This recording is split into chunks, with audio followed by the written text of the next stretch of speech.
Welcome to Easy Style with Sammy. I'm your host, Sammy Bedell-Mulhern. Each episode, I invite a friend, family member, colleague, or just someone I've met on this journey called life to come and share their personal style and approach to business, parenting, life, and everything in between. You'll hear motivational and inspirational stories that will help you refine and build your own personal style. Remember, style is easy when it comes from within. Hello. We are back with another episode of Easy Style with Sammy. Today, my guest is the beautiful and wonderful Erin Marcus. Erin, thank you so much for being here. Woohoo! We could do like 17 episodes. We met through a colleague that introduced us, and I'm so glad that they did because I have now been on your marketing podcast. You've been on my marketing podcast, and I just so adore and love your energy and your style and your approach. And so, of course, I wanted to have you come on here and just kind of share all the things about where you've come from and how you've gotten here and why you are doing this new crazy thing like starting a nonprofit. Because, right, with all my spare moments, spare time, let's just do that. Yeah. No, awesome to be here. I love chatting with you. I always laugh because we do have to hit record. It's like, hey, we've spent our entire time just chit-chatting and catching up. I love it. Okay, well, why don't you just share a little bit about who you are and your background and your life? My life, who I am. Oh my God, as I get older, these are longer drawn out questions. No. So who I am. So Erin Marcus, founder and CEO of Conquer Your Business, which I work at the intersection where what you need to do meets who you need to be to do it. I work with entrepreneurs and small business owners to create a cohesive, in-demand brand that allows them to scale their business and have fun doing it. Who else am I? Chicago Public Schools in the 70s and 80s, and all of the weird things you're thinking about that. Yes, pretty much that was true. Finally figured out in college I might want to pay attention to having an education. So it's finally like, oh, maybe there's something to this read the book thing. Did a long stint at C-suite level in corporate, which was amazing. I know it is currently very much in vogue to completely poo-poo corporate and jobs and bosses. And I will tell you that, yes, I've had those experiences. Though I have to laugh. I didn't require a social movement to tell me to leave a job I didn't like. It's just kind of been, isn't that what you do? Like, if they're mean to you, you leave and go get a better job. Right? Now, that being said, yes, there's some things that have to be worked out, but I had a wonderful, amazing corporate experience with mentors that just brought me into rooms that were way above my pay grade. And made sure I had every opportunity to learn and grow, and supported me when I left, as hard as that was, to start my own business. So how do you think that experience has, because in your business, you help businesses scale, like you help people get to the next level, the next stage, the next place of growth. So do you think that mentorship was kind of helpful in how you frame and guide what you're doing with your clients? Absolutely. 100%. Absolutely. Because it wasn't the only time that happened to me. The corporate job I had before the one that I stayed at longer, same thing. I worked with two women that were unbelievable, amazing mentors. And the idea of taking interest in somebody and guiding them on a path you've already been on, like, it's amazing. It's absolutely. Now, that being said, as the recipient, I had to hold up my end of the deal, right? Things aren't handed to you. You have no right to just sit back and think everything's going to happen. So I had to do my part. Show interest, do a good job, take the next step up when I needed to. But it is my approach. I really think, and honestly, it was my approach even when I had jobs and people reporting to me in jobs. I never felt like anything negative could come from helping the people below you as much as you could.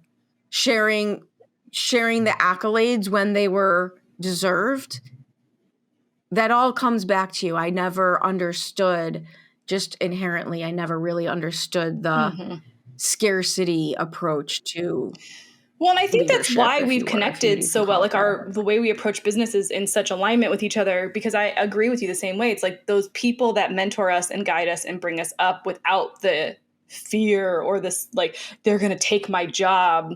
Like that, like people aren't out Right. to get you necessarily. And if you put your efforts into the right people, like they're only going to lift you up. You're going to learn from them as well. Yeah, and what the industry that I was in corporate was long-term care insurance. So it was a very niche, small industry within insurance and financial services.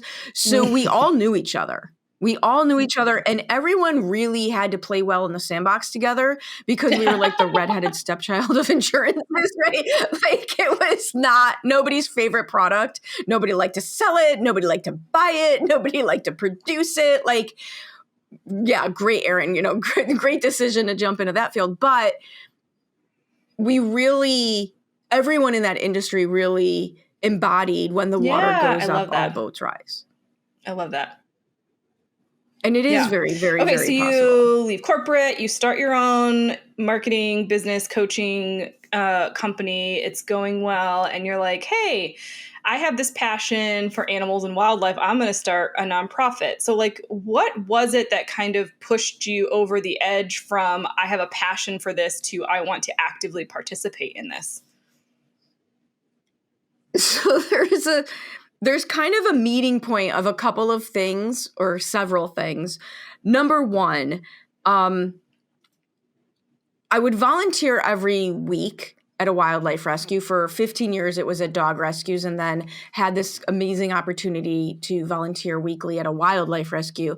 And I would be there, and we'd have a good 3,000 animals come through our facility every spring. It's an insane asylum of gross. Like, it's an insane asylum of gross. And my job, my role, I worked out in what we called the forest cages, meaning where all the animals went before they got released. So I was out with the mosquitoes and in the cage of 20 squirrels running around.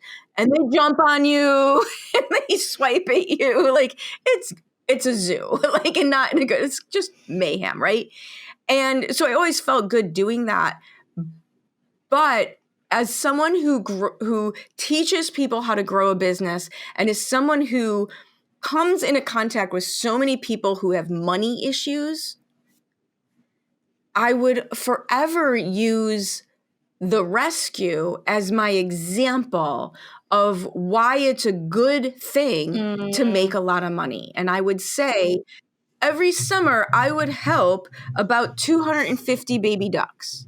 And then you go, oh, and I love them. They run around going beep, beep, beep, beep. I love the baby ducks, right? It's so much fun in the morning to like go and I'd open the gate and they'd all come rushing out to get in the pond. It's just like the cutest thing ever. But that being said, and that was great, but that being said, imagine if I had $1 million to give away. Now how many baby ducks am I helping? That's a lot of baby ducks. But right, and so I always had this thing in the back of my mind where I wanted to donate $1 million to wildlife rescue. So I knew it wasn't going to be save $1 million, give it to somebody. Like, that's not how that works. But I didn't know what it looked like. And here I was every Friday working and totally gross at the wildlife rescue. And here I am telling my clients that making more money is a good thing. And then last January, I was in Charleston, South Carolina. And I was there for a mastermind. I got there a day early. I took myself to the aquarium there because most people don't like to go to those places. I don't ask people to go to those places with me because, like, I can sit there for a very long time, right? And it's me. So I'm talking to strangers and I'm talking to everybody. And because I'm talking to everybody about what they do and how they do it, I end up with a behind the scenes tour of the sea turtle hospital. Goodness. And I get to I know, right? Like, I get to watch a sea turtle have laser therapy on his flipper. And I got to watch a stingray have a hysterectomy. Yeah. what I learned is stingrays die if they don't mate. The females get various diseases if their organs aren't used. And so when they have a lot of females in captivity and they don't have a male, they will give the females hysterectomies literally to save their lives. And that at the time they didn't have a male and they didn't have one coming in that they knew of. So it was much safer to have these procedures. So, and now I know that, right? Now more random information that I know. So I got to watch that. And so of course I gave a donation as I'm leaving. And then I found this thing called TikTok. I don't know if you've seen it a few places. And a lot of people will complain about the content on social media. My TikTok algorithm knows baby goats, wildlife sanctuaries. Like my TikTok algorithm knows, show me the rescues, show me the sanctuaries. I'm very currently highly invested in horses and goats and cows being born across the country, which is hysterical because I grew up in Chicago and the only cows I had ever seen were at the zoo, right? So I'm now very invested in these. So here I am at the sea turtle hospital and I'm watching TikTok, and here's one thing I know. There's all these sanctuaries and rescues that are doing a great job. But they don't know how to make money. And they don't have the bandwidth to make money. I'm not allowed to have all these farm animals. Your neighbors might have something to say about that. But I do know how to make money. What if I just combined all this? What if I just combined all of this? And then in the back of my mind as well, from a business perspective, you have to pay taxes. We all pay taxes. So there's a certain percentage of money that my business makes that I don't get to keep. That's how that works. We pay taxes. Having a charitable foundation attached to my business reduces how much money I give away without control over its direction. Right? So it's not really a tax shelter, because I'm still not keeping the money. But at least I have some input over where some of that money is going. Yeah. Which to me is a good thing, right? Like whatever those causes are for you, so when you combine working in animal rescue for like 15 plus years now, telling people you need to make more money to help the causes that mean the most to you. The behind the scenes tour at the Sea Turtle Hospital, TikTok, and a tax situation. That's how we got here. That's a very long answer. I love it. No, but I love so many things about it because it's like you figured out how to pull together your best at with your passion and say, okay, well, I'm not going to start a nonprofit. I'm not going to start a sanctuary. Like, I'm not going to try to do that. That's not where my skill set is. Well, I will tell you, when I walked up the stairs and said, Mike, I know what I'm going to do. The fact that the word foundation came out of my mouth instead of sanctuary was a very big sigh of relief for this man. Let me just put that out there. That's fair. It's a whole nother beast. But I do also like your point in that now, like, because when I started my marketing business, I wanted to do it so that I could support more organizations. And I think similarly to you, like, you're good at figuring out how to build a business, raise money. And so that it also then increases your impact too, because now you can ebb and flow to different types of things, different organizations, and really support those businesses that need it. Yeah, I mean, and that was the other part is I couldn't pick a lane. Right. When it came to animals, I couldn't pick a lane. They're all so that cute was and totally furry. Another part of it. Like, they're all like, I want to save the whales and I want to save the polar bears and look, there's a penguin and that there's a donkey. Like, yeah, like totally. Like, I couldn't pick a lane. And also because I was at the rescues for so long, I have relationships with people who can help me make sure that where our grant money goes to is the right recipients. So I felt like I had a lot of bases covered for So doing it the what would right you way. say though was surprising to you? Because like when we work with our nonprofit clients and, we tell them like, you're running a business, like you need to run a business. Yes, you're a nonprofit, but there are inherent differences. So was there anything like in this process that kind of jumped out to you that you were like, holy crap, we don't have to deal with this, or this is different, or this is unique? Or do you feel like you've kind of been set up for success? God, it's so the same for me. Yeah, I would go the opposite way. I've been grateful at how many people are Yeah. excited to support what I'm doing. Are you surprised by it? The very Not terribly, because I don't know if you notice, I'm a little bit of high energy. I get excited and then people want to do the thing with me. So I wasn't like taken by surprise, but I was certainly, it was more than I expected. It was more than I expected. And then the other part that's funny that I'm still getting used to, in corporate, several corporate jobs in a row, I did something people didn't understand. I was an internal B2B situation that if you weren't in the industry, you didn't understand what I did. When I was in commercial real estate, I remember I was in the research department of Cushman & Wakefield in the office.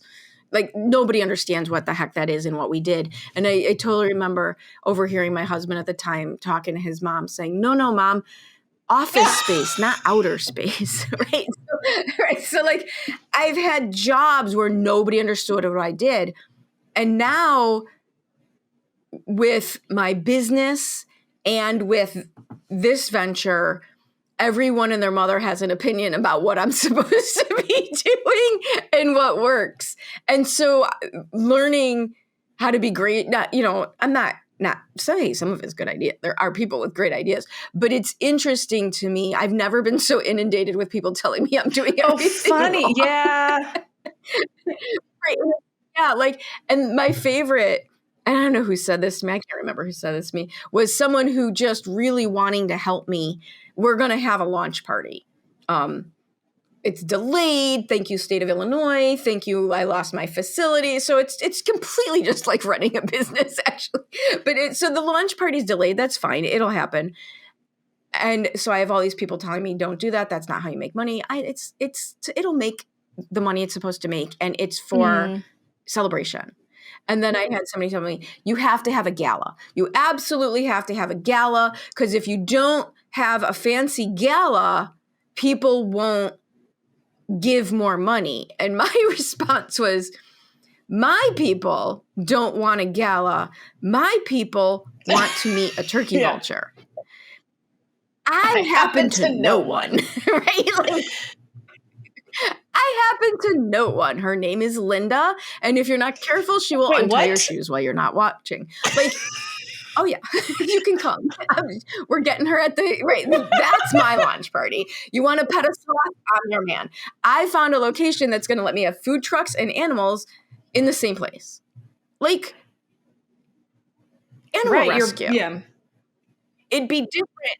Right. Animals. Experience, family friendly. We'll worry about the gala later. But so I'm excited to continue. Well, I think at the end of the day, the lesson is, if you have something you're passionate about and you don't put it out there, you have no idea what's going to come back to you. And it might not be as big as what you expect. It might be bigger than you expect, but until you start to have those conversations, you don't know. And then I think the second part of that is being confident enough in, this is what I want to do. And so knowing all of those things are going to come at you and being able to weed through them because you're firmly based in your mission and vision, right? Right. And having empathy, most people do that, but doesn't mean you help. need to do. Most people, right, exactly. Most people want to help. Yeah. That's great. Totally great. They can come, pet a sloth, meet a turkey vulture. I love it. Totally fine. Yeah. Yeah. I mean, and it's also going back to your earlier question, I don't think it's the fact that I'm a business owner that has helped me. I think it's because of what I do for a living. because I teach business building, because I teach marketing, because I teach success mindset, that's what's helped me. Like, I know you cannot think your way out of a problem. You can only act your way out of a problem. Like, I know that. I teach that to people. I know that half of what we're doing won't work. I already know that. I don't know which half, but I know half will work. Right? Well, let me ask you this then, before we kind of put a little pretty bow on this, is how, because I think as a marketer myself, it's hardest to take my own advice. And it's hard to do the thing. Like, I find myself struggling to do the things I teach because I'm just too insert whatever, tired, exhausted, bored of it, don't want to do it, whatever. So, like, do you find it hard in this new phase of your business or this new adventure, putting the two together there. Do you find it hard to take your own advice sometime? Or do you have to like sit yourself down and have a pep talk and be like, Erin, think about it, like focus, get your head in the game. Like, how do you do that? I think I surround myself with people who don't give me a choice. Like, seriously, you can't do the business, your nonprofit, either one is not a solo adventure. And the gentleman, I thanked you when I first chatted with you today for introducing me to a gentleman I talked to yesterday. And this is what I told him. And this is my advice for entrepreneurs, business owners, whether you're running a nonprofit. So many people get into this like do it all yourself thing. I was in corporate. If I would have gone down the hall into the IT department and started fussing with the networks, I would have been chased out of it. If I would have gone into the finance department and said, here, let me log into the system and pay the bills this month, I would have gotten killed. Why, as a business owner, am I doing things I suck at? Why, once we make our own, like, it's fear, it's scarcity, it doesn't work. And it's the same thing in my nonprofit. I have a team of people. I set myself up for obligations as accountability. Set yourself up with a team that you don't want to disappoint. It's kind of like hire a personal trainer that you have a little bit of a crush on. You'll do a better workout, right? Like, it's all the same thing. Set yourself up to put the bumpers in your gutters and keep you on the path. Because motivation ebbs and flows. Motivation ebbs and flows. That's just normal. And fear, our subconscious will sneak up on us, and the fear will get in there and you won't even see it coming.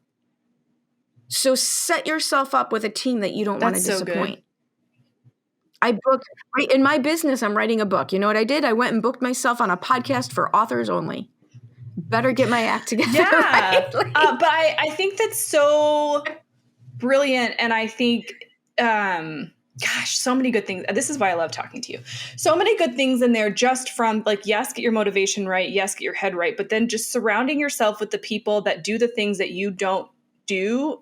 I think most people that come from corporate, historically speaking, it might be different now. I haven't been in corporate in a long time, but it's like you don't want to surround yourself with people that know things you don't, because you have that fear that they're going to call you out, or then you don't know something and then you're not as valuable to the company. But it's like you're stalling your growth. You're stalling your ability to learn something new, and you're just making your life a whole heck of a lot harder in the process. You're making yourself miserable. Yeah, I think if I look back at what I've learned that's made the biggest impact in my business, if you would list the top 20 things I had to learn to be a successful entrepreneur, 19.5 of them were about who I was being. Well, and going back to the mentorship you were talking about earlier. Yeah. Like, anytime there's a fear, go in the opposite direction. Like, as fast as you can. Go in the opposite direction. Embracing the fact that I don't know a whole lot of stuff. It's so freeing. Like, I don't touch our calendar. Bad things happen when I touch the calendar. I can't. can't make it work, don't know how, doesn't cooperate with me. Like, but I have someone who's phenomenal at ducks in a row. Like, so, but here's the thing. While you're letting go of everything you aren't good at, own the crap out of what you are good at. And I think that's the problem. I think people just obsess over what they're not good at and don't want to show the weakness because they really don't embrace what they are good at. Well, and that kind of mixes your scarcity mindset with that imposter syndrome, right? Like if I really excel at what I'm good at, then somebody else might be better, or am I as good as that person? Like then you flip into a whole different form of poor self-talk. Yeah. Like that's why I said, like in my business, I work at the intersection where what you need to do meets who you need to be to do it, because the plan doesn't matter if you can't do the plan. Yep. Oh my gosh. So good. I love all the tidbits that you say. So amazing. Well, Erin, we always wrap up every single episode with the same rapid fire questions, which are going to build on all the amazing things you already said. So are you ready for them? Okay. I am ready. Well, they're not. I say rapid fire, but they never end up being rapid fire because the answers are just too good. So don't feel pressure. It's all good. Okay. Where do you go for personal development or personal learning? Where do I go? Oh my God. That's like all I do. I read a book a week, maybe. I have coaches. I absolutely have coaches. I have other entrepreneurs that are at my level or ahead of me that we call it the bat phone when we have to send up the bat signal, like having a moment. I put a whole lot of intentional effort to make sure I'm not the smartest person. Do you have a favorite book that you've read recently that you want to shout out that we could list in our resources? That I've read recently. I'm totally putting you on the spot. You know, the one that I love, the one that had a really big impact on, not because I was already doing this, but it gave me a different perspective on it. Kelly Roach, who's actually one of my coaches, one of her books, and I just butcher the name, Greater Than You. It's either bigger than you, greater than you. It's about building a 5-star team. And so many entrepreneurs go into business because of the service they want to provide in the world. What if you looked at building a team as being of service? What if I created I now have 5 people on my team creating their entrepreneurial dream job within my brand. How amazing is that? Yeah. And now I don't got to do it alone anymore.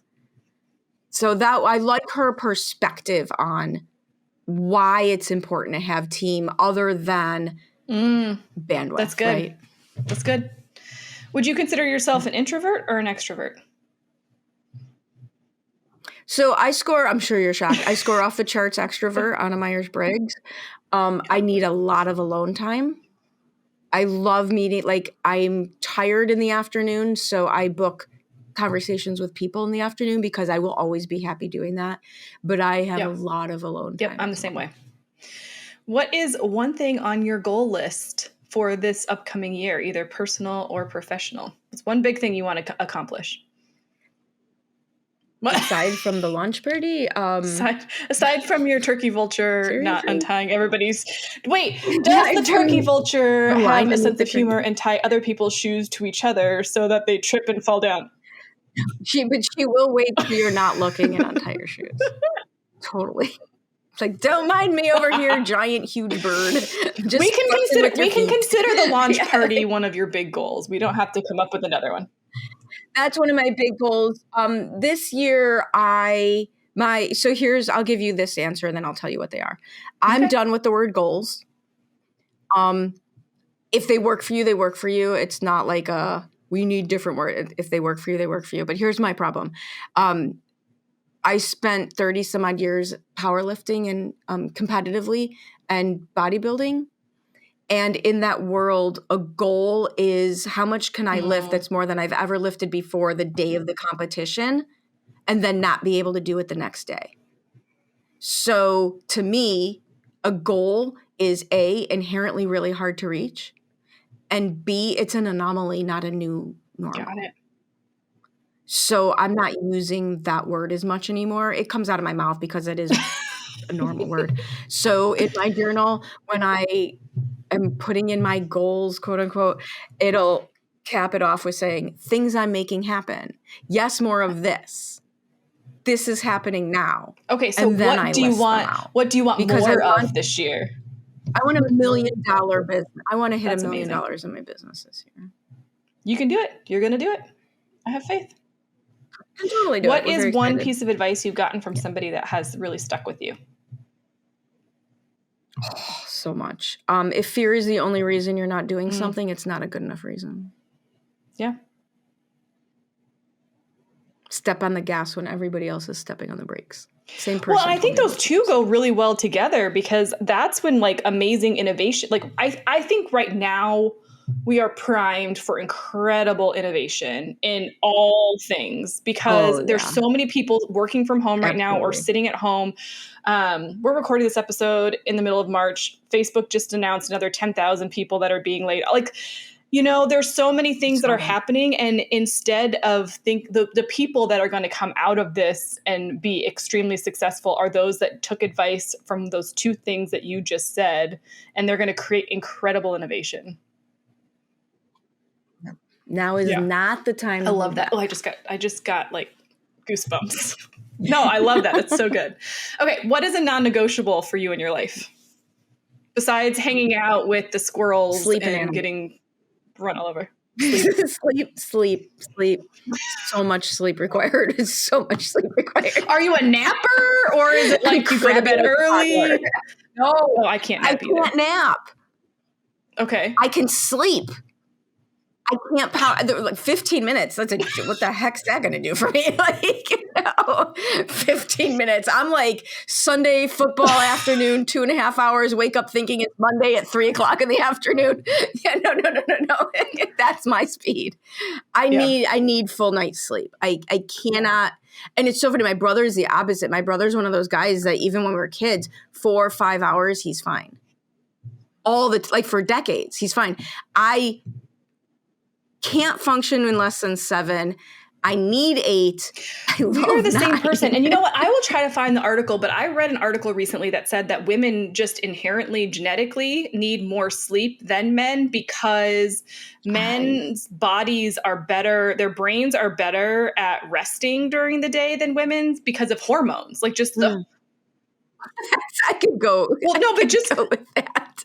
Well, think but about not even it. that. I think it had something to do with just like our hormones and like the way that our bodies operate, that like our body just has so many more things going on internally that our brain doesn't have time to rest during the day. So we require more sleep at night in general than men do. And I'm the same way. I'm with you. I'm like, can the kids go to bed at 9:00? Because it's my bedtime. Like, yeah. It's 9:02. So I love that. Yeah, right? But I think that's great. And I think if we don't sleep well, we don't become very nice people. No, I turn into a crabby toddler. I can't handle being hungry. I can't handle being cold. I can't handle being tired. I don't know. I'm a puppy. I don't know. I love it. Well, Erin, I so appreciate all your insights, your thoughts, your messages to listeners. I enjoy every conversation that I have with you. We will link up everything that we talked about in the show notes, including, Erin, if people want to connect more about you, learn more about your wildlife rescue, how do they do that? So right now, honestly, the business website is the exact place to go. Conquer Your Business. It's just conqueryourbusiness.com. And as soon as everything's launched for Riley's fund, that will be up as well. And it'll all be linked. Well, thank you so much for being here. I really appreciate it.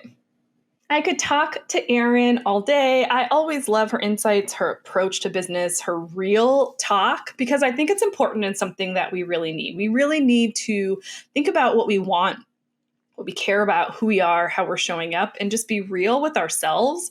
I think that that's critically important. And I love every time I talk to her because she just brings it all back to me, brings it all top of mind. And so I hope that she did the same for you. If you want to check out the information, resources, and all of the links to get a hold of Erin, you can do that at easystylewithsammy.com/12. All the show notes will be there, the YouTube video, all of the things, so you can catch up with her and dive deeper. For now, thank you so much for listening to this episode. Make sure you follow us wherever you listen, subscribe, and leave us a review so that we can get in front of more people with this podcast. I have so much fun doing it, and thank you for being a listener. For now, I can't wait to see you in the next one.